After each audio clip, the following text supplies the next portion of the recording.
अस्सलाम वालेकुम। सिटी से सवाल के साथ मैं हूँ सैयद आयश शनाज, मेरे साथ मौजूद हैं नजम सेठी साहब। वालेकुम। सेठ साहब, इफ्तिखार कैसर साहब थे, पाकिस्तान टेलीविज़न पर एक ड्रामा लगा करता था, उनका बड़ा मशहूर डायलॉग था, अब मैं बोलूँ कि ना बोलूँ, मैं बोलूँ कि ना बोलूँ, कि ना बोलूँ। अच्छा, क्योंकि मुझे चुप ही लग गई है। अच्छा, और चुप लगी है आपकी चिड़िया की बेपर की खबरों की वजह से। अच्छा जी, सबसे पहले तो इस चिड़िया को फारिग करने और इसका दाना दुनका बंद करने की फरमाइश आ रही है। अच्छा, हाँ, फरमाइश नहीं आ रही, धमकी आ रही है। धमकी भी आ रही है, प्रेशर भी आ रहा है। हाँ, अच्छा, तो लोग भांत भांत की बातें कर रहे हैं। अच्छा, किस किस्म के लोग? किस किस्म के लोग? मुश्किल में डाल दिया। मैं कोशिश करूंगी कि मैं इसको अच्छे अल्फाज में फ्रेज ताकि नाराज ना हो जाए। कुछ फॉर्मल स्पोक्स पर्सन हैं, जो इनफॉर्मल हैं, कुछ इनफॉर्मल हैं, कुछ ब्रीफ लेके बात करते हैं। और हैरत की बात यह है कि पाकिस्तान तहरीक इंसाफ की तरफ से भी झुटलाया जा रहा है। उनके जो व्लॉगर्स हैं, उनके जो सपोर्टर्स हैं, वो कह रहे हैं ऐसी खबरों में कोई सदाकत हो ही नहीं सकती। तो और ये ना कौन सी खबर तकलीफ दे रही है? अच्छा, आपने जो डॉट्स कनेक्ट कर लिया ना कि सबको पता है। हाँ, आप शुरू करें ना, बताएं कौन सी खबर तकलीफ दे रही है। मैं बताती हूँ। आपने जो कल एक एक करके गिनवाए ना डॉट्स, तो उनको कनेक्ट करके एक पिक्चर आपने बनाई। अच्छा, झुटला नहीं रहे। पिक्चर मैंने क्या बनाई थी कि मुस्तकबिल करीब में ऐसे हो सकता है, रिलैक्सेशन हो सकती है फॉर पाकिस्तान तहरीक इंसाफ, डोर्स खुल सकते हैं उनके लिए जो बंद थे, बुशरा बीबी की रिहाई हो सकती है मुमकिना तौर पर, सस्पेंशन होके थोड़ी बहुत फ्रीडम मिल सकती है। जी, ये खान साहब का नहीं मगर इनका शायद हो सकता है, और बाकी लोगों का भी। जी जी, वो और अच्छी खबरें हैं पीटीआई के लिए। पीटीआई के लिए अच्छी है कि बर्फ पिघल रही है कहीं, बैकडोर, कुछ ऐसे सिलसिले चल रहे हैं। उसमें जो इवेंट्स हैं उनको झुटलाया नहीं गया। उन्होंने कहा ये भी हुआ है, हाँ जी ठीक है, ये भी हुआ है, ठीक है, लेकिन ये मामूल के मुताबिक हो रहा था। अच्छा। ये एक प्रोसेस था, ये अचानक नहीं हुआ। अच्छा। और इससे ये शक्ल बिल्कुल नहीं बन रही जो आप बनाने की कोशिश कर रहे हैं कि ऐसे पाकिस्तान तहरीक इंसाफ के लिए बागो बहार हो जाएगा, दरवाजे खुल जाएंगे, बातचीत हो जाएगी और दोनों एक पेज पे किसी ना किसी तरह आ जाएंगे। ऐसा कुछ नहीं होने जा रहा। एक चीज़ जो सबसे ज़्यादा चुभी और जिसे मुकम्मल तौर पर झुटलाया गया है कि ऐसा कुछ नहीं हुआ, वो एक ब्रीफिंग है जो आपने कहा था कि इमरान खान साहब को कोई साहब मिले हैं जी, गैर सियासी शख्सियत कोई मिले हैं और कोई उन्होंने जाके उनको ब्रीफ किया है और फिर कोई फैसले हुए हैं। MOU हुआ ना, और अंडरस्टैंडिंग हुई है। MOU यही होता है ना, अंडरस्टैंडिंग हुई है, जिसके साथ खान साहब अब सपोर्ट करेंगे आर्मी एक्शन को एंड विल सपोर्ट पाकिस्तान, ठीक है। और सोशल मीडिया जो है पीटीआई का वो भी सपोर्ट करेगा, टोन डाउन हो जाएगा अगेंस्ट मिलिट्री और इनफैक्ट सपोर्ट करेगा तो वॉर एफर्ट सपोर्ट करेगा, ठीक है ना, एस्टैब्लिशमेंट को सपोर्ट करेगा। यही कहा था ना। तकलीफ सिर्फ मेरा ख्याल इस बात पे है कि हमारी कोई मीटिंग नहीं हुई, खान साहब को हमने जाके कोई डायरेक्ट कोई ब्रीफिंग नहीं की, क्योंकि मैंने कह दिया ना नॉन सिविल, तो उससे फिर यही समझ रहे थे कि शायद कोई एस्टैब्लिशमेंट के लोग गए हैं, ठीक है। बट और वहाँ से डिनाइल आ रही है कि हमारा कोई बंदा नहीं गया, और लोगों को फ़ोन करके कह दिया गया कि ये गलत है। ये मुझे भी कहा गया है कि ये हमारी तरफ से कोई नहीं गया, ठीक। और अच्छा, तो ये तो ओके, नहीं गया तो जाहिर है अगर गया भी होगा तो आप क्या कहेंगे, गया? कभी भी नहीं कहेंगे। जब अमेरिका से लोग आए थे मिलने के लिए DG ISI को, तो क्या आपने कहा था कि हमें मिलने आए हैं? नहीं, मगर आपने डिनाई तो नहीं किया था ना। वो तो सारी खबरें चली भी थी, उन्होंने इंटरव्यूज़ भी दिए थे कि हम मिल के आए हैं, यहाँ गए, सेफ हाउस हुआ, ये हुआ। तो ये चीज़ें चलती रहती है ना, मगर ये इस्टेब्लिशमेंट कभी ओपनली ये चीज़ नहीं मानती। क्यों? ये बड़ी इंपॉर्टेंट बात है ना। देखिए इस वक्त क्यों ये डिनाइल आ रही है, पीटीआई की तरफ से भी आ रही है और एस्टैब्लिशमेंट की तरफ से भी आ रही है, और फोकस किस पे किया जा रहा है? फोकस इस पे किया जा रहा है कोई डील नहीं हो रही। अच्छा, अब इसीलिए मैंने उसी वक्त तुम्हें कहते थे ये डील वील का नाम ना लो। आप मेमोरेंडम ऑफ अंडरस्टैंडिंग आपने कहा, मैंने कहा अंडरस्टैंडिंग, बात आगे बढ़ रही है। उसका फिर मैंने आपको प्रूफ दिया 1 2 3 4 5 6 7 8 9 10 कि ये चीज़ें हुई हैं, ये एकदम हो गई हैं, ये कोई कॉन्सिडेंस नहीं है। तो मैं सिर्फ इशारा ये कर रहा था कि अगर आप डॉट्स को इकट्ठा करें तो कम से कम ये तो तस्लीम करें कुछ होने जा रहा है या कुछ हो रहा है या कुछ अंडरस्टैंडिंग हुई है। अच्छा, अब दोनों के बयानिए, इस्टेब्लिशमेंट ओब्रीक गवर्नमेंट एक तरफ, अच्छा, और इमरान खान पीटीआई दूसरी तरफ, दोनों के क्या बयानिए हैं? अगेंस्ट है ना, जाहिर है एक दूसरे। एक का बयानिया ये क्रिमिनल है, इसने ये किया, ये किया, ये किया, ये किया, ये हमने केसेस किए, में नहीं छोड़ेंगे इसको, ठीक है। तो उसके साथ आप कैसे तस्लीम करेंगे कि हमने तो बातचीत कर ली उसके साथ? आप नहीं कर सकते ना। There is no way you can एक तरफ जेलों में रखें और जेलों में डालें और केसेस प्रोसीड करें, और दूसरी तरफ आप कहें कि ऑफिशियल सीक्रेट्स एक्ट भी तोड़ दिया, ये भी कर दिया, मगर हम तो बातचीत में हैं। तो ये आप पब्लिक के अंदर ये आप नहीं कह सकते। तो पब्लिक के अंदर वही कहना पड़ेगा जो कहा जा रहा है जी। पीटीआई कहती है इमरान खान ने कब से कह रहा कि मैंने डील नहीं करनी, क्योंकि डील का जो कॉनोटेशन है, जो ताल्लुक बनता है वो एनआरओ के, तो खान तो कब से कह रहा है हमने डील नहीं करनी। और पीटीआई भी यही कहती है no deal no deal no deal, क्योंकि डील जो है वो डोनाल्ड ट्रंप के लिए तो बड़ा अच्छा लफ्ज़ है, मगर पाकिस्तान के अंदर डील का मतलब जो है वो ऐसे लिया जाता है कि एनआरओ है, क्लंक बन गया। हाँ, तो इसलिए डील किसी को पसंद नहीं है। तो अब अगर मेरी बातों से ऐसे लग रहा था कि कोई बातचीत चल रही है और वहाँ से ये डील वाली बात ना निकल आए, तो डील नहीं है। उसकी वजह ये है कि दोनों अपनी पोजीशन को बेहतर करने की कोशिश कर रहे हैं। आगे जाके क्या होता है वो तो आपको पाकिस्तान की तारीख का पता ही है कि पाकिस्तान की तारीख के अंदर बहुत कुछ हो जाता है जो लगता है ऐसे कि कभी नहीं होगा, मगर लॉजिक एक ऐसी चल रही होती है सियासत की कि वहीं आके आप पहुँचते हैं। कितनी दफ़ा नवाज शरीफ साहब को निकाला गया, किस किस्म के इल्ज़ाम लगे उनके ऊपर, फिर वापस आ जाते हैं अदालतों के ज़रिए और सियासी मुखमुखा के ज़रिए। बेनज़ीर भुट्टो साहब को 2 दफ़ा निकाला गया, प्रेसिडेंट आसिफ ज़रदारी को 1 दफ़ा नहीं 2 दफ़ा प्रेसिडेंट बनाया गया, 8 साल जेल में रखा गया कि जी आप करप्ट हैं वगैरह वगैरह वगैरह। तो ये चीज़ें सियासत में होती है behind the scenes, back channels. और उस वक्त तक जब तक पक्की नहीं बात हो जाती और अनाउंस करने के मुताबिक के लायक नहीं होती, उस वक्त तक डिनाइल चलती और बड़ी सख्त डिनाइल चलती, क्योंकि दोनों के बयानिए जो हैं वो उसके बरक्स होते हैं जो पब्लिक के लिए बयानिया बनाया जाता है। अब पीटीआई कह रही है जी नो डील, हम तो ये नहीं, तो समझ आती है ना, वो तो डिनाई करेंगे। और उधर से भी कहा जा रहा है कि जी कोई नहीं, हमारी तरफ से कोई मिला जाके, ऐसी कोई बात ही नहीं है। मगर तो मैं समझता हूँ इसमें कोई there is nothing to worry about, this is what they have to say. दोनों साइड्स को ये कहना है और कहें। मेरा जो इंटरेस्ट है वो ये है कि एक्चुअली बिहाइंड द सीन्स क्या हो रहा है, क्या वो अच्छा हो रहा है और बुरा हो रहा है। मैंने आपको बताया कि कुछ चीज़ें हो रही हैं, उसके मैंने आपको एविडेंस दिया कि ये चीज़ें निशान हैं उसके। एक आध निशान और मैं आपको अभी दे देता हूँ। और मेरा ये मौक़िफ़ रहा है कि ये बड़ा ज़रूरी है कि इमरान खान को एक मौका मिलना चाहिए, जैसे कि पहले सियासतदानों को मौके मिलते रहे हैं, उनके ऊपर भी बड़े संगीन किस्म के इल्ज़ाम लगते रहे हैं। वो भी उस वक्त बड़े पॉपुलर थे, मोहतरमा बड़ी पॉपुलर थी एक ज़माने में, नवाज शरीफ साहब एक ज़माने में बड़े पॉपुलर थे, अब इमरान खान साहब बड़े पॉपुलर हैं। तो पॉपुलिस्ट जो होते हैं वो आवाम की नुमाइंदगी कर रहे होते हैं, जैसे भी आप चाहें, तो उनको अकोमोडेट करना पॉलिटिकल सिस्टम के अंदर ज़रूरी होता है। और मैं समझता हूँ ये बहुत अच्छा वक्त था कि जबकि एक दुश्मन हमें सर पे आके खड़ा था, तो उस वक्त ये, और मैंने अपने प्रोग्राम्स के अंदर भी ये कहा है, खान साहब अच्छा मौका है, आप थोड़ी सी लचक दिखाएं, आप ये ढूंढे मौका कि go back into the political main stream. और मैंने एस्टैब्लिशमेंट में भी यही कहा है कि ये मौका जो है इसमें सबको यूनाइट करने की कोशिश करें। और अब क्या हो रहा है, अब सारे यही तारीफ़ कर रहे हैं कि जी सारी सियासी जमातें नेशनल इंटीग्रेशन और नेशनल एफर्ट के पीछे खड़ी हुई हैं। ये क्यों इम्पोर्टेंट है? इसलिए इम्पोर्टेंट है कि इंडिया का बयानिया इस वक्त, अगर आप इंडियन चैनल सुने तो वो 3 बातें करते हैं। वो कहते हैं पाकिस्तान इकोनॉमिकली बड़ा कमज़ोर है, बास्केट केस है, फेल्ड स्टेट है। दूसरा वो ये कहते हैं कि सबसे ज़्यादा पॉपुलर पॉलिटिशियन और पार्टी जो है वो बाहर out of the political spectrum, और वो ये कहती है ये फॉर्म 47 की गवर्नमेंट है, ये हुकूमत भी इलीगल, और वहाँ पाकिस्तान के अंदर डिवीजन हुई हुई है। वो आपको कमज़ोर दिखाना चाह रहे हैं। एंटी आर्मी बयानिया वहाँ चलाया जाता है और इमरान खान साहब की स्टेटमेंट्स और वो बातें भी चलाई जाती है। तो मैं ये कह रहा हूँ कि इन चीज़ों को अच्छा हो, ये बहुत अच्छी डेवलपमेंट है जी, कि अगर बातचीत हो रही है और इस नौयत की बातचीत हो रही है, जिसकी नतीजा क्या निकला है? नतीजा ये निकला है कि 8 और 12 मई के दरमियान जी जो एक्स के ऊपर पोस्टिंग हुई है, वो कहते हैं टोटल पोस्ट PMLN ने 184 की है जी, और PTI ने 641 की है पोस्टिंग्स एक्स के ऊपर। ये वो एक्स है जो पहले बैन था और अब खुल गया है, और सबसे आगे बढ़ के पाकिस्तान की हिमायत और पाकिस्तान की फ़ौज की हिमायत और इंडिया के ख़िलाफ़ जो ट्वीट्स हुई हैं वो PTI की तरफ से हुई हैं।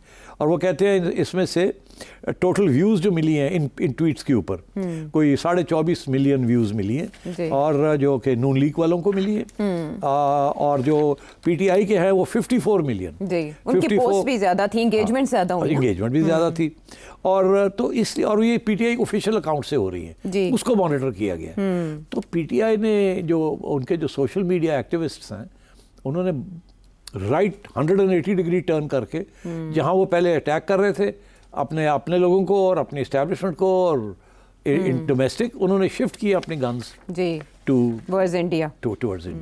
तो यही मैंने आपसे कहा था कि one of the reasons things that I said was discussed is कि ट्विटर खोल देते हैं बट मेक श्योर कि आपकी जो लोग हैं उनकी गन्स जो हैं वो हमारी तरफ ना पॉइंट हो, उस तरफ हों। ये डाटा भी जो जिन्होंने ये पोस्ट किया ट्विटर के ऊपर वो भी पीटीआई सपोर्टर ही उनकी पोस्ट से लगता है कि उनका इंक्लिनेशन भी पाकिस्तान तहरीक इंसाफ की तरफ है, लेकिन उन्होंने ये बताया कि इस तरह से दोनों ऑफिशियल अकाउंट से जो ट्वीट्स हुई उनमें पीटीआई का पलड़ा भारी रहा। यही वजह है कि हमारे डीजीआईएसपीआर ने भी थैंक यू कहा स्पेशल, राना सनाउल्लाह ने थैंक यू कहा, अता ने थैंक यू कहा, सब ने नाम लेके, उन्होंने नाम नहीं लिया डीजी साहब ने मगर राना साहब ने तो नाम लिया। तो अब बात ये क्या हो गया एकदम कि आपने नाम लेने शुरू कर दिए। और फिर ये जो नई बात चली है कि जी शहबाज शरीफ साहब ने कहा कि आइए मेरे से बात करें, चैम्बर में आ जाए और फोन किया उन्होंने बैरिस्टर गौहर को। तो बात ये है और बैरिस्टर गौहर और ये सब लोग बेसिकली उनको भी इंस्ट्रक्शन यही मिले हैं कि ये बात अब कैमरा की सामने नहीं करनी। जब भी ये बात पब्लिक में होती हैं बातों की, डील्स की या नेगोशिएशंस की, तो वो डिरेल हो जाती है। तो इसलिए इसको दोनों साइड्स डिनाई कर रही हैं और दोनों साइड्स के स्पोक्समैन जो है वो डिनाई कर रहे हैं कि नहीं ऐसी तो कोई बात नहीं है। अच्छा, यानी पीटीआई का बयानिया खराब हो रहा है ना, वो तो एंटी एस्टैब्लिशमेंट बयानिया है उनका। तो अच्छा, वो ये यहाँ तो वो प्रो एस्टैब्लिशमेंट दिखा रहे हैं अपने आप को, तो उनका बयानिया खराब हो रहा है। और क्यों, और वो कहते हैं डील तो होती नहीं, हम तो डील करेंगे ही नहीं। और खान साहब ने ये खुद कहा है अकॉर्डिंग टू माई सोर्स कि जी फोकस आप 9 में ना करें, इधर करें, ये जो आगे केस चल रहा है अल-कादिर ट्रस्ट केस, तो अब आगे आएगा ना, देख लेंगे क्या होता है उसमें। हाँ। मेरा ये और तो अब कुछ लोग कह रहे हैं हाँ जी शायद बुशरा बीबी के लिए कुछ नरमी दिखाई जाए, वो तो कानून के यार केड़ा कानून तो केड़ी तुसी की गल्लां करदे हो तुसी, who are you trying to fool. अब बात यह है कि मैं कहता हूँ ये अच्छी बातें हैं, इसलिए मैंने ये रिवील किया है, दीज आर गुड थिंग्स। तकलीफ ये हो रही है और मेरा ख्याल है कुछ जायज़ भी है तकलीफ कि देखिए इस वक्त तो सारा फोकस इंडिया के ऊपर है, तो खान साहब को क्यों सेंटर स्टेज पे लाना, तो इसके साथ तो फिर बहस शुरू हो जाएगी खान साहब के ऊपर, जो कि अब हो गई है ना। अगर ये चुप कर जाते, इसको डिनाई इतना ना करते, शोर शराबा ना करते, ना पीटीआई चुप करके बैठ जाती, तो वो भी दूसरी साइड भी चुप करके बैठ जाती, तो ये आगे बात नहीं चलनी थी। बस और भी लोग करते, मैंने भी कर दी, कर रहे थे लोग काफ़ी अरसे से। इवन के जो ओवरसीज़ कन्वेंशन हुए, जो मुलाकातें हुई, उनमें भी कहा गया कि आप पाकिस्तान तहरीक इंसाफ को, उनके चेयरमैन को समझाएं कि आप एंटी आर्मी बयानिए को चेंज करें। और आपने जो पहलगाम इंसिडेंट है उससे पहले के शोज़ में ये कहा था कि ये बेस्ट टाइम है कि आप रिव्यू करें, रिविजिट करें, मशवरा दिया आपने कौम के मफाद में। हाँ। और इसके ऊपर ये कहना कि ओहो कि जी गलत है, ये है, वो है, तो मैं ये कह रहा हूँ कि इसको ज़्यादा तवज्जो मत दें, ये गलत है, ये सही है। अब हकीकत की तरफ देखें, ग्राउंड सिचुएशन देखें आप। अब मेरी बात ना यकीन करें ना, छोड़े ना मेरी बात यकीन करें ना उनकी बात यकीन करें। अब देखें हो क्या रहा है, आने वाले दिन अगर अगले महीने डेढ़ के अंदर आपको कुछ चीज़ नज़र आएगी तो फिर समझे कि जो मैं कह रहा था वो सही है। और बाय द वे मेरी ख्वाहिश है ये कि पीटीआई जो है वो अपने जैसे कहते हैं ना सफ़ेद घोड़े के ऊपर चढ़ी हुई है, तलवार लिए हुए और हवा में घुमा रही है, ये बंद करे ये काम। ये मुल्क की सलामती के लिए, डेमोक्रेसी को आगे बढ़ाने के लिए स्पेस लें, वापस पार्लियामेंट जाएं, वहाँ बैठ के नेगोशिएट करें और अगली इलेक्शन की बात करें कि भाई कब होगी, कब नहीं होगी, कैसे होगी, और इंतज़ार करें ताकि कोई कॉम्प्रोमाइज़ वर्कआउट हो जाए, ताकि सिस्टम आगे चले। इस वक्त यकीन करें सिस्टम ब्लॉक्ड है, इसलिए कि खान साहब भी पीछे नहीं हट रहे, दूसरी साइड भी पीछे नहीं हट रही, और ये नुकसान हमारा हो जाएगा। ठीक है, तो इसलिए बेहतर ये है कि इसको खोला जाए। लेकिन इकोनॉमिक फ्रंट पे तो अच्छी खबरें हैं, तो इकोनॉमिक फ्रंट पे अच्छी खबरें हैं। मगर मैं आपको बताऊं, ये जो इंडिया के साथ जो मामला चल रहा है ना, ये भी खत्म नहीं हुआ। अच्छा। ये भी आप, I am sure you will have questions today and I will discuss it with you. वो तो कह रहे हैं पॉज है, और अब सब यही कह रहे हैं कि जरा ख्याल रखें, वो फिर कुछ ना कुछ करेंगे, ठीक है, और इसके ऊपर अभी डिस्कस करते हैं। तो ये अब खत्म नहीं होना। इट्स वेरी इंपॉर्टेंट कि पीटीआई, एस्टैब्लिशमेंट, नून लीग, ये सब एक सफ़े पे आ जाएं। और ये एक सफ़ा सिर्फ ये नहीं है इंडिया के ख़िलाफ़, ये अंदरूनी मामलात, democracy, return of free and fair elections, power sharing, ये सारी चीज़ें जो हैं आहिस्ता आहिस्ता इनको आप टेबल पे रखें और फाइंड वेज आउट। ये कोई तरीका नहीं है कि आपने डेडलॉक क्रिएट किया हुआ है। अब 2 साल से ज़्यादा होने जा रहे हैं डेडलॉक को, तो ये इस तरीके से कोई सर्वाइवल बड़ी मुश्किल हो जाती है। कल को कुछ भी हो गया, और हो सकता है बहुत कुछ हो सकता है इस मुल्क में, तो आई थिंक इट्स वेरी इंपॉर्टेंट कि पीटीआई अपने वाइट घोड़े से उतरे, ज़मीन पे आए, जैसे नवाज शरीफ साहब भी ज़मीन पे आ गए, शहबाज साहब भी आ गए, मरियम भी आ गई, मोहतरमा भी जब थी तो आ गई थी, बिलावल भी आ गए, ज़रदारी साहब भी आ गए, तो यार सारे आ गए हैं, तो अपने अपनी स्पेस क्रिएट करने के लिए स्पेस होगी तो आप आगे बढ़ेंगे ना। स्पेस बंद हो जाती है तो कुछ नहीं होता। यही तो नवाज शरीफ साहब की कारस्तानी थी कि उन्होंने स्पेस अपनी पार्टी के लिए खोल ली जब उन्होंने कुछ बातें शुरू की, याद है ना आपको, जिसकी वजह से बस स्पेस खुलनी शुरू हो गई उनके लिए। खान साहब जिस तरीके से डील कर रहे हैं इस मामले को, उससे स्पेस उनके लिए बड़ी नहीं है। So I've always been saying that politics is the art of the compromise. Khan Sahib is not a revolutionary. PTI is not a disciplined party. Right. It is a popular party. Actually a popular movement. Khan Sahib जो के जब ही डाल के बैठे हुए थे establishment के साथ, अब खिलाफ हो गए थे। तो ना वो सही था ना ये सही है। You have to work together because अब वो बहुत पावरफुल फोर्स है एस्टैब्लिशमेंट, और आपकी आवाम जो है बड़ी पावरफुल है। तो you can't, no country can progress अगर लड़ाई झगड़े रहेंगे। तो therefore it's important to work out a modus operandi, कानूनी तौर पे भी और दूसरी तरीके से भी। कि हाँ, अब Shahbaz Sharif is done a great job, वो काम भी सारे हो रहे हैं और मिलके भी मामले चल रहे हैं। लेकिन नवाज शरीफ अपने नजरिए से तो हट गए ना, वो उन पे तनकीद की जाती है। वो तो अब चले गए ना, वो तो फारग हो गए, उनको रहने देना उनको। तो इमरान खान साहब, ये भी उनकी बहुत बड़ी कंट्रीब्यूशन है कि वो जिद करके बैठ सकते थे कि नहीं मैंने बनना प्राइम मिनिस्टर, मैं नहीं यही करता। अगर नून लीग ना कर देती तो एस्टैब्लिशमेंट कहाँ जाती? खान साहब के खिलाफ थी। नून लीग अगर इनकी हिमायत ना करती और इनकलाबी पार्टी बन जाती कि जी हम भी नहीं आपके साथ बैठते। वो एक स्टेज पे धमकी दी थी ना नून लीग ने, तो फिर चट्टा साहब की प्रेस कॉन्फ्रेंस हो गई, तो फिर क्राइसिस बन जाती ना। तो you have to get out of this crisis. और मैं तो समझता हूँ बड़ी अच्छी डेवलपमेंट आई है। And I stick to what I said. ये छोड़ दे कौन मिला कौन नहीं मिला, कैसे पैगाम दिया, किस किस्म की ब्रीफिंग हुई, अब देखिए जो भी हुआ उसके नताइज क्या निकल रहे हैं। मैं उधर जाना नहीं चाहता, फिर और बातें निकल आएंगी। ठीक है, तो क्या आप समझते हैं कि इन सब चीज़ों के होते हुए पाकिस्तान तहरीक इंसाफ फिर भी एहतजाजी तहरीक या हुकूमत मुखालिफ तहरीक चलाएगी, जिसकी तैयारियां हो रही हैं, जिसकी बातें की जा रही हैं? देखिए उनके लिए भी मजबूरी है ना। अगर वो अब अपने हथियार गिरा देते हैं, अच्छा, तो गले पड़ जाएगी ना बात। हमेशा टॉक फाइट होता है, कभी हथियार आपने नहीं गिराते, अपना बयानिया नहीं कभी छोड़ते।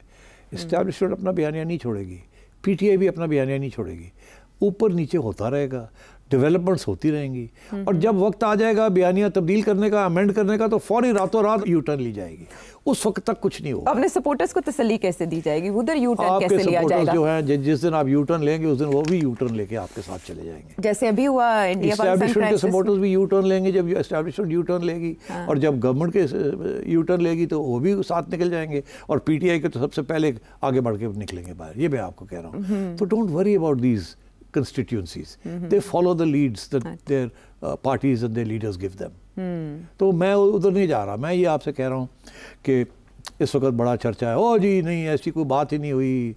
वो एक्चुअली बहुत ज्यादा जोरों शोर से इस मुजम्मत की जा रही है इस खबर की, और ये अनप्रेसिडेंटेड है। इतना ज्यादा रिएक्शन पहले देखा नहीं गया। समझ नहीं आ रही कि मैं नहीं कहूँगा कि क्योंकि मैंने कह दिया तो शोर पड़ गया, और भी बड़े लोग कह रहे थे, अभी भी कह रहे हैं। मगर बात यह है कि इस वक्त फोकस क्या है?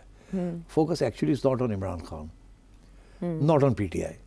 Focus is on victory against the enemy. Celebrations, yeah. ठीक है, और उसके अंदर क्रेडिट मिल रहा है, दो तीन हमारे लीडर्स का किरदार है। ठीक है, आर्मी चीफ का है, एयरफोर्स का है, फौज का है, शहबाज शरीफ का है, गवर्नमेंट का है। They handle it well. ठीक है, सो वो क्रेडिट इस वक्त तो वो ये लग रहे हैं ना, हर जगह पे ये हो रहा है पैनल, और बीच में इमरान खान का कोई जिक्र आ गया, फुलझड़ी छोड़ दी आपने। छोड़ दी अनफॉर्चुनेटली। ये बता मैंने क्यों छोड़ी, ये भी पूछ। हाँ वही तो मैं कह रही हूँ, आपको क्या जरूरत थी? हाँ, दो बातें थी इसमें। जब ये वोट ऑफ नो कॉन्फिडेंस की बात शुरू हुई जी, नवंबर था 2021, जाके अप्रैल 5 महीने के बाद हुआ जी, बिल्कुल अप्रैल के मंथ में 2022। जैसे ही बात उसकी फैज की ट्रांसफर हुई जी फ्रॉम कोर कमांडर, तो मैंने आपसे कह दिया शुरू हो गया काम अब। हाँ, ठीक है। हाँ। और मैं साथ साथ पूरे वीकली रिपोर्ट देता रहा, अब इधर आई ये बात, अब इधर आई है, यहाँ तक कि जब फर्स्ट वीक ऑफ अप्रैल मैंने कह दिया था अब ये 7 दिन है, इसके अंदर ये फाइनल हो जाना है। उससे पहले मैंने वीक टू वीक सारी रिपोर्ट, जो आप कह रहे थे आग जला दी गई है, मध्यम आंच पे है, आंच तेज कर दी गई है। तो अब मैंने आपसे ये कहा कि ये मेरी ये उम्मीद है कि ये एक ऐसा मौका है नेशनल यूनिटी का, नेशनल स्ट्रेंथ का, कि एस्टेब्लिशमेंट को, नून लीग को और इमरान खान को इसको वैल्यू करना चाहिए, कैश करवाना चाहिए इस हाँ, मौके क्योंकि इस वक्त आप सबको एक दुश्मन सामने आप म्यूचुअल फील्ड मिल गया आपको। ये एक अच्छा वक्त है। No doubt. खान साहब ने 13 तारीख को एक लंबा चौड़ा जी मुल्क भी मेरा, फौज भी मेरी है, उन्होंने जी ट्वीट भी किया और मुलाकात में गुफ्तगू भी की उन्होंने अडयाला जेल में। जी किया ना जी। तो फिर अब क्या रह गया है इसके बाद? उन्होंने कहा इस वक्त यूनिटी की जरूरत है। ठीक है ना, तो बड़ी अच्छी बात की है ना। मैं यही तो कह रहा था कि यार इस वक्त get off your high horse, जी, support the establishment and the government, forget party politics, national politics. ठीक। तो फिर वो इशारा जो है वो बाकी लोगों ने ले लिया। तो इसलिए I stick to what I said. मैं समझता हूँ कि ठीक है, ये जो बात है कि जी कौन मिला कैसे, मैं खैर उधर नहीं जाते, ये सानवी चीजें हैं। हाँ, वो मतलब ये डाइवर्ट कर रहा है फ्रॉम द मेन थिंग। ये मैं कब से कह रहा हूँ कि दोनों साइड्स को CBMs करने पड़ेंगे। एक दूसरे के ऊपर एतमाद नहीं करते, ट्रस्ट नहीं करते, दोनों सोचते हैं और दूसरा चाकू कोप देगा। हाँ। कदम बाय कदम आगे बढ़ना पड़ेगा, इस्टेब्लिश करना पड़ेगा। हाँ। ये जो 10 पॉइंट्स मैंने आपको एजेंडा दिखाया, मैं आपको दिखा रहा हूँ कि आहिस्ता आहिस्ता बर्फ़ पिघल रही है और ये सोची समझी पिघली जा रही है। एंड आई थिंक आगे आप जाएंगे तो आप देखेंगे। आपकी खबर से ब्रेक तो नहीं लग जाएगा ना इसको? बिल्कुल नहीं ब्रेक लगेगा, और थोड़े केयरफुल हो जाएंगे दोनों साइड्स, बिकॉज दोनों का बयानिया जो है ना वो उन्होंने खराब कर दिया है। बयानिया पब्लिक के लिए होता है, हकीकत के लिए नहीं होता। हकीकत तो किसी वक्त भी सियासत के अंदर आप यू टर्न ले सकते हैं। सो जो मैं कह रहा हूँ that is correct, I stick to it and I think it's a good development. I hope ये आगे और जाए। ठीक है, दोनों साइड सीखे से, क्यों ये भी कह देता हूँ। वो और बात है, जमहूरियत के लिए अच्छा है, आगे जाके ये ज़रूरी है, वो बड़े पॉपुलर हैं, ये है वो अपनी जगह। हिंदुस्तान की थ्रेट खत्म नहीं हुई, ये अब बरकरार रहेगी, ये तलवार लटक रही है। इसलिए बहुत इंपॉर्टेंट है कि शॉर्ट टर्म नहीं, लॉन्ग टर्म की यूनिटी की तैयारियां करनी चाहिए इस मुल्क के अंदर। We need to be united, we need to have a system that works, we need to have a system जो दुनिया एक्सेप्ट करे कि ये लीगल लेजिटिमेट कॉन्स्टिट्यूशनल सिस्टम है। जब भी इंडिया आपके ऊपर हथियार अटैक करता है तो कहता है ये इलीगल है, और वो PTI के सहारा लेके आपको अटैक करता है, प्रोपेगेंडे के लिए ये कमजोरियां इस्तेमाल करता है। तो ये सारी चीजें जो है ना इसके ऊपर काम करके रास्ता आगे ढूंढना चाहिए, एस्टैब्लिशमेंट को भी, नून लीग को भी और PTI को भी, for the sake of the country. चलें, इसमें है ये मसलहत की बात जो आपने समझी। वापस आते हैं ब्रेक के बाद।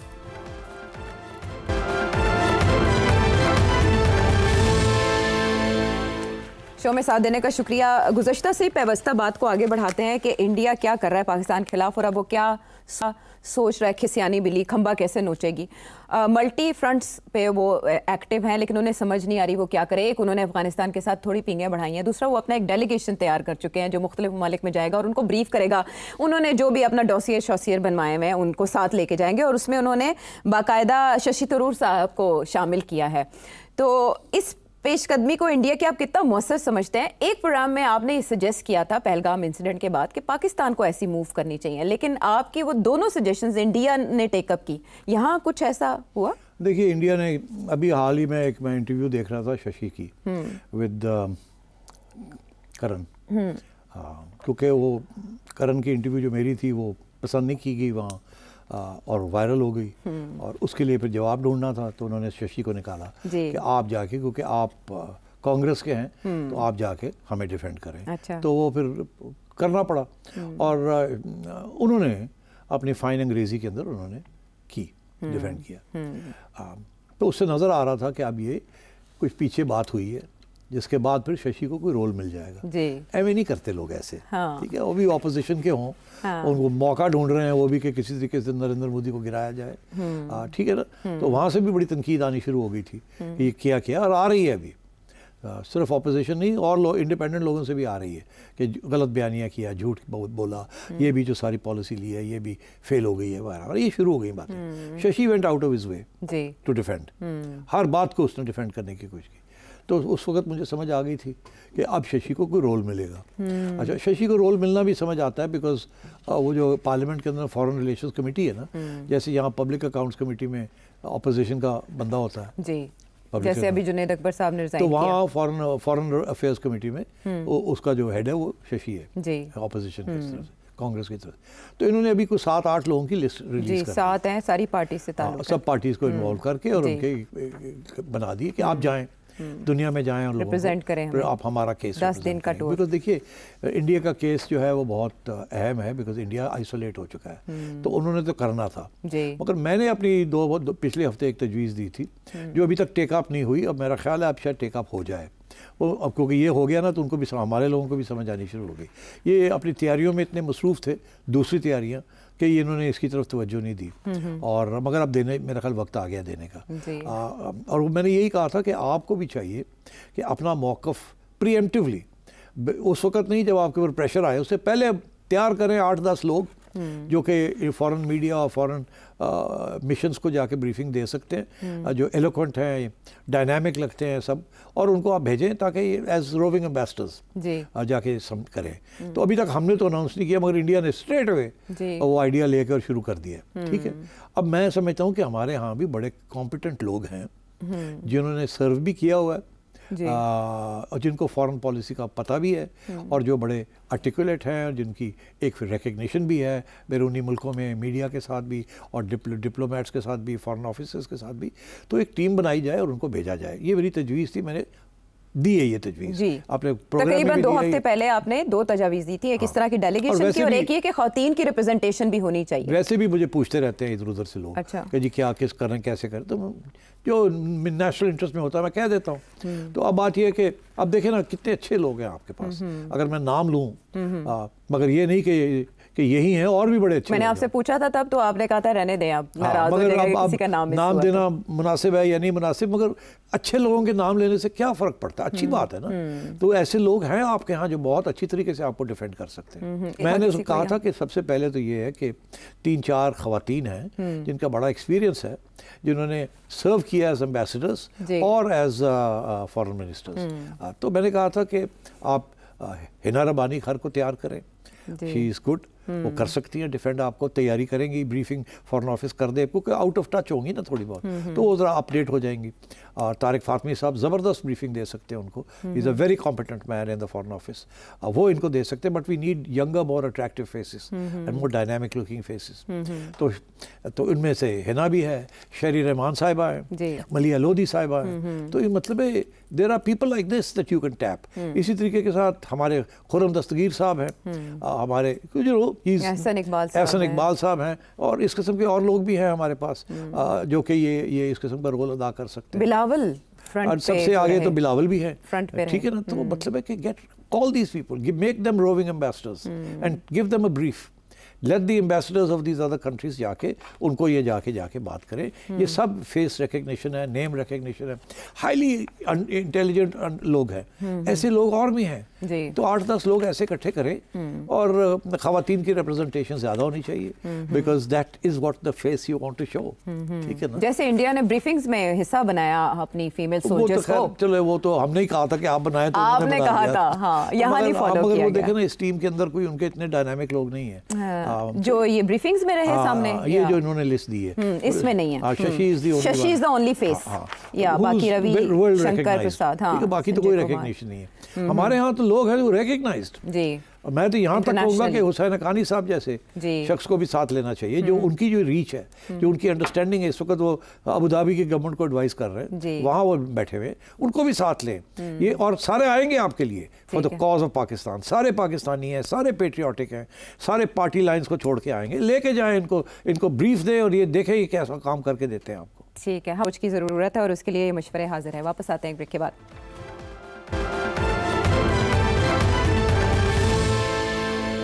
Welcome back to the show. American president बहुत हैरान कुन है, एक तो ये कि वो एक्टिव है ट्रेड को लेकर सारे मुआहदे करा रहे हैं, डील्स करा रहे हैं, और दूसरा वो अपनी माला आप जपते हैं, अपनी तारीफ खुद करते हैं, ब्रिलियंट, हर किसी को ब्रिलियंट कह के वो अपने आप को शाबाश दे रहे होते हैं। उन्होंने अभी फॉक्स न्यूज़ को एक इंटरव्यू दिया और उन्होंने कहा शानदार हमारी गुफ्तगू पाकिस्तान से हुई है, हम उन्हें नज़रअंदाज नहीं कर सकते, हमारी तिजारत है नहीं उनके साथ इतनी, लेकिन वो बहुत अच्छी चीज़ें बनाते हैं। एट द सेम टाइम थोड़ी सी चपत लगा दी इंडिया को कि टैरिफ्स आपके बहुत ज़्यादा हैं, लेकिन वो राज़ी हो गए हमारे साथ टैरिफ के मामले में बात करने के लिए। तो वो कह रहे हैं कि पाकिस्तान और इंडिया का ये मामला जो है वो सेटल्ड हो गया है, आप इससे एग्री करते हैं? उनको यकीन कुछ ज़्यादा ही है पूरा तमाद, या सिर्फ वो ऑप्टिक्स के लिए ये काम करते हैं? और पाकिस्तान की इतनी तारीफ क्यों? वो अपने लिए सारा काम करते हैं, वो यू टर्न्स भी लेते हैं। आज ये कह रहे हैं, कल को बिल्कुल पॉसिबल है कि वो कुछ और बात कर देंगे। आज इंडिया उनको उनके गले पड़ा हुआ है, इंडिया के अंदर उनकी तनकीद हो रही है। वो साहब जो हैं जो गाली गलोच करते हैं इंडियन टेलीविज़न के ऊपर, वो उन्होंने तो पूरा प्रोग्राम ट्रंप को गाली देते कर दिया, और भी लोग शुरू हो गए। मगर जो सोचे समझे वाले लोग हैं ना, वो सब समझ गए हैं कि हुआ क्या है। इंडिया की फॉरेन पॉलिसी फेल हो गई है, अब इसकी तकलीफ हो रही है उनको, इसीलिए ये टीम बनाई गई है कि आप जाएं। जयशंकर साहब को पीछे करके इनको आगे कर दिया, कर दिया, क्योंकि आप जाएं। क्लियरली जयशंकर साहब की जो पॉलिटिक्स थी, ये जो डिप्लोमेसी थी, वो काम नहीं आई ना। नरेंद्र मोदी की भी काम नहीं आई। अच्छा, अब इसमें भी मैं समझता हूँ कि इनसे एक दो गलतियाँ हुई हैं इंडियन से। तो वहाँ इनके यहाँ बहुत एक्स फॉरेन सेक्रेटरीज रहे हैं लोग, बड़े इंटेलिजेंट और वेल रिगार्डेड लोग हैं, उनमें से भी डाल देते तो हर्ज नहीं था। मगर इंडिया है ना, इंडिया जो है वो इधर उधर नहीं होता, वो अपने पार्लियामेंट, अपनी डेमोक्रेसी, अपने लोगों को हमेशा करता है। हमारे यहाँ तो everything is mixed, in and out तो चलता रहता है यहाँ। और हमारी पार्लियामेंट के अंदर भी बहुत मौजूद किस्म के लोग हैं, but they are not, English is not their first language and foreign policy is not their strong point, because foreign policy हमने कभी डिस्कस ही नहीं की। वो तो कहीं और फैसले होते थे, डोमेन में आई नहीं। हाँ, वो किसी और डोमेन में आई नहीं, तो इसलिए। मगर वहाँ तो नहीं है ना ऐसे, वहाँ तो सिविल सोसाइटी और गवर्नमेंट बनाती है हमेशा। सो आई थिंक अगर ये लोग चले जाएं तो it will be a good thing. तो पाकिस्तान की इस कदर तारीफ करके भारत से कुछ मनमाना मकसूद है? देखिए, भारत इस वक्त बड़ा अपसेट है कि डोनाल्ड ट्रंप ने हमें नहीं दी, और यहाँ तक कि वो एक तरफ वो कहते हैं कि हमारे DGMO ने फ़ोन करके कहा कि हमने जो करना था कर लिया, बस अब बस, और हम नहीं कुछ करना चाहते। ये तो एक किस्म की, ये तो उनका बयानिया नहीं है ना। उनका तो बयानिया ये है कि हम सज़ा देंगे, तो ये तो सज़ा देनी नहीं थी ना, ये तो for the sake of form, जैसे सर्जिकल स्ट्राइक्स वाली बात थी कि मैं गए और आ गए, वैसे दिखावा था, और हम भी गए और आगे दिखावा नहीं, हमने जहाज गिरा दिया। तो वो फिर इसीलिए अभिनंदन को वापस कर दिया था, ठीक है ना। तो कोई सीरियस वो ठीक नहीं चीज़ नहीं थी। ये इस दफ़ा इंडिया ने भी यही कोशिश की आपको बताने की बिहाइंड द सीन्स कि हम तो एवं ही कर रहे हैं, तो आप कुछ ना करना, ठीक है। मगर हमने ये कहा, एक ही गल हुई, एवं ही कर रहे हो तुम तो फिर नंबर लगा जाओगे कि हमने किया कुछ नहीं। तो उस वक्त जैसे हमें करना पड़ा था, हमने भी करना है, तो फिर हमने किया।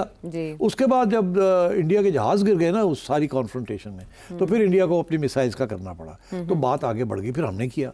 तो that is when the world stood up and said, ए थे बालाकोट तो आगे निकल गई गल। इंडिया का भी बयानिया यही था कि हम तो एस्केलेट करेंगे, मगर जो पब्लिक के लिए बयानिया है कि हम एस्केलेट नहीं करेंगे, पाकिस्तान करता है जी, मगर अंदर ये है कि हम एस्केलेट करेंगे, बिकॉज ये न्यू नॉर्मल का तो मतलब ही है एस्केलेशन। न्यू नॉर्मल है, नॉर्मल तो ये था कि दिखावे के लिए था, अब ये दिखावे के लिए नहीं है, तो ये न्यू नॉर्मल है।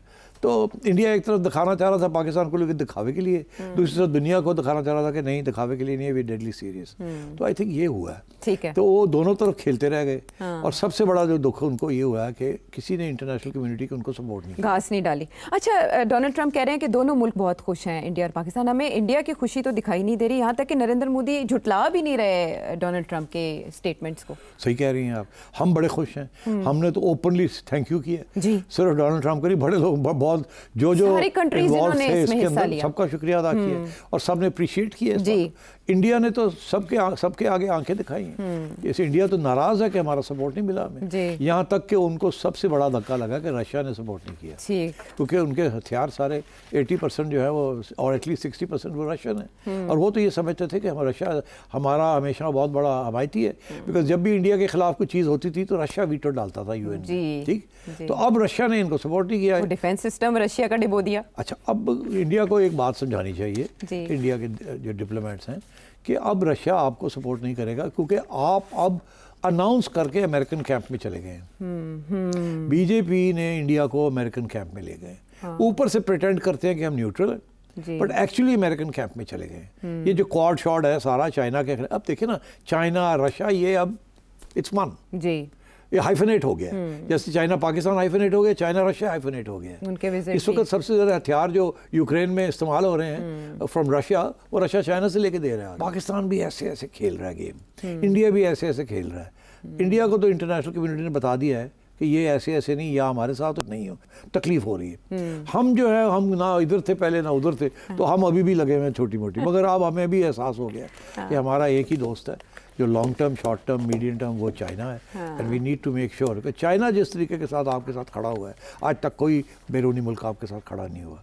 Therefore we have to be very careful in our foreign policy।